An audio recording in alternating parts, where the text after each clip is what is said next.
Good morning, New Valley, Psalm 87 today.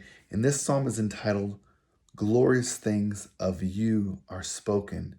And it's in reference to God's people. And they're being celebrated as God's beloved and chosen people. And those also chosen to be a light to the nations. Please read with me. On the holy mount stands the city he founded.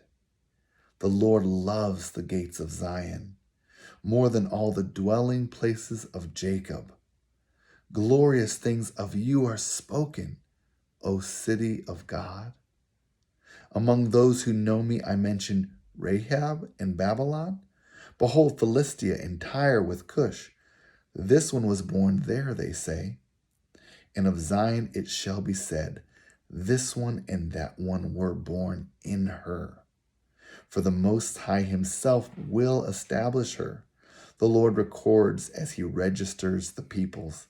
This one was born there. Singers and dancers alike say, all my springs are in you.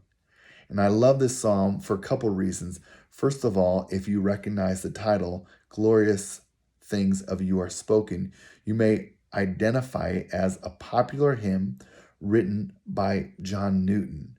Who's John Newton? Well, he's the one who wrote Amazing Grace.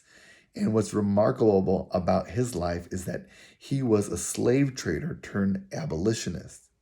I also love this psalm as a biracial person because in that ethnic heritage, I've learned to love to see unity in diversity. And that's just what I see here. God graciously establishes his people and then calls them to be a blessing to the nations. And look at the nations that he mentions here.